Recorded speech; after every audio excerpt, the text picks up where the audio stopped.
మణికంఠ క్షేత్రంలో ఘనంగా మకర జ్యోతి దర్శన మహోత్సవాలు. పోటెత్తిన భక్తులు.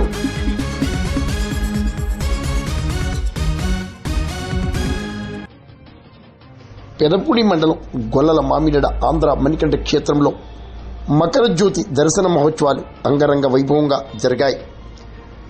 వేలాది మంది అయ్యప్ప స్వాములు మకర జ్యోతి, కర్పూర జ్యోతి దర్శనం చేసుకుని ధన్యత పొందారు. ఆంధ్ర మణికంఠ క్షేత్రం గొల్లల మామిడడ అయ్యప్ప స్వామి ఆలయంలో ప్రతి ఏటా మకర సంక్రాంతి మహోత్సవాలను, మకర జ్యోతి, కర్పూర జ్యోతి మహోత్సవాలను నిర్వహించడం ఒక సాంప్రదాయంగా కొనసాగుతోంది. కేరళ తరహాలో ఇక్కడ ఉత్సవాలను నిర్వహిస్తున్నారు. మామిడాడు శ్రీ మణికంఠ స్వామియే, మామిడాడు శ్రీ మణికంఠ స్వామియే.